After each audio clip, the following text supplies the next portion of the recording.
Hi everyone! Today just seems like the perfect day for a fairy tale. What do you think?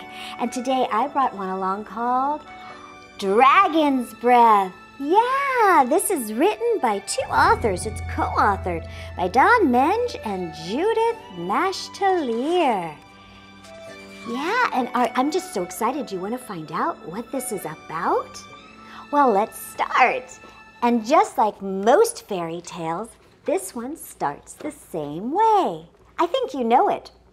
Once upon a time, King Teddy and Queen Giggles shared a magical life together, filled with love and adventure. They traveled far and wide within their kingdom, sharing their magical life and writing down their tales to share with all the school children of their kingdom. But sadly, it wasn't always so for them. No? Why not? Tell us more. Well, okay.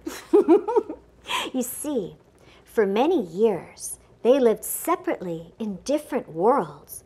There was an evilness that surrounded their kingdom. That kept them apart, and it filled their hearts with sadness. They both dreamed of one day being together and gaining their power back from the darkness that had entered their lives and kept them apart. Oh, wow. You see, many years before, King Teddy had befriended an aging dragon. Now, this dragon pretended to be good and caring, and she went around the kingdom of quails telling stories to the villagers, convincing them to follow her. She told them she had magical powers and would help them grow bigger and better crops. That's good. The villagers were filled with hope from the dragon's promises, and they all did what she said. King Teddy gave the dragon food and a nice cave to live in for all the help that he gave with the villagers. He wanted his people to be successful and to thrive. What a good king. Well, one day, King Teddy introduced the dragon to Queen Giggles. The king wanted the queen and the dragon to be friends, as they were both trying to help the villagers. Queen Giggles tried to be friends with the dragon, but the dragon was very mean. I will never let the king know happiness unless he is with me. Oh.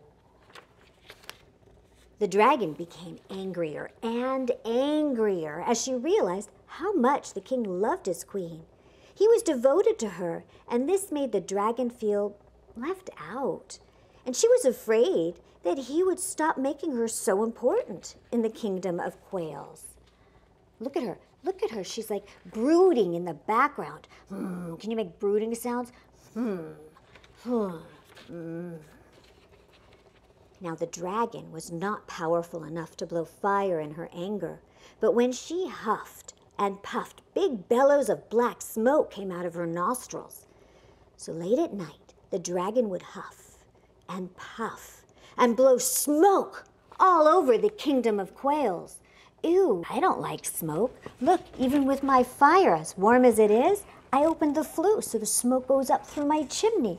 Smoke isn't good to have in my house. No, that's bad. What's going to happen? You see, in the daytime, the dragon would continue to tell her stories of hope and convince the villagers that she was there to help them through the smoke.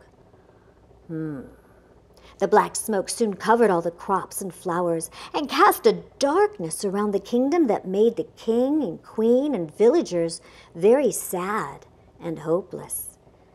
The flowers stopped blooming, and the birds could not sing through the deep darkness.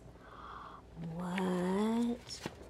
King Teddy and Queen Giggles became so sad and hopeless that they lived in different parts of the kingdom of quails. They did not know what to do to make everything better. They did not know how to solve the mystery of the deep darkness that the smoke brought to their kingdom. Oh, how sad. Now, one dark night, The sad king was wandering around his kingdom, sick with worry for his once beautiful kingdom. And he missed his queen. He suddenly heard very strange noises coming from the field of crops. It was some sort of breathing, a strangled huffing and puffing. Could you imagine what he was hearing? I don't know, what sounds do you hear? Or do you think the king heard? The king slowly and carefully followed the sound. He came upon the dragon, blowing her deep, dark smoke on the crops of food the villagers were trying to grow. Caught red-handed or smoke-handed. "It is you, dragon! You are the creature that is spreading the darkness on my once beautiful kingdom and preventing my villagers from thriving. How could you do this? I believed in you, and I thought you were here to help my villagers, not hurt them. It makes me very angry that you and Queen Giggles are so happy together. I'm never going to let that happen. I do not want you to be happy without me," the dragon said through her dark smoke. "It is not okay for you to hurt other people because you are angry. That is not how we treat each other in the kingdom of quails.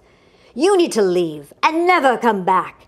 You are vanquished from my kingdom forever," King Teddy demanded as he pointed for the dragon to leave. Vanquished. The dragon put her head down and her tail between her legs and plodded away from the kingdom. She was never heard from again.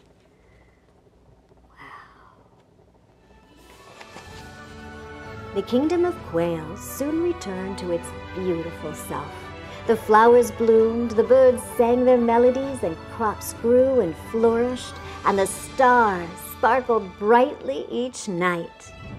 Queen Giggles and King Teddy could be seen walking hand in hand along the orange sand beach at night, after spending their days ruling their lands and living in their castle, all covered in red roses. The end.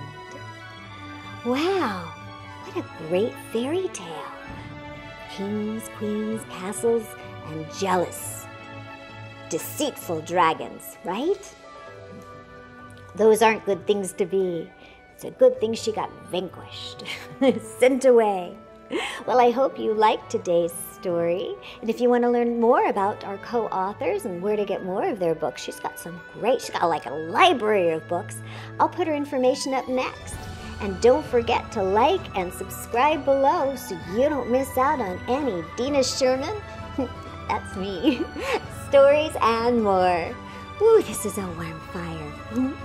Bye, everyone. See you next time.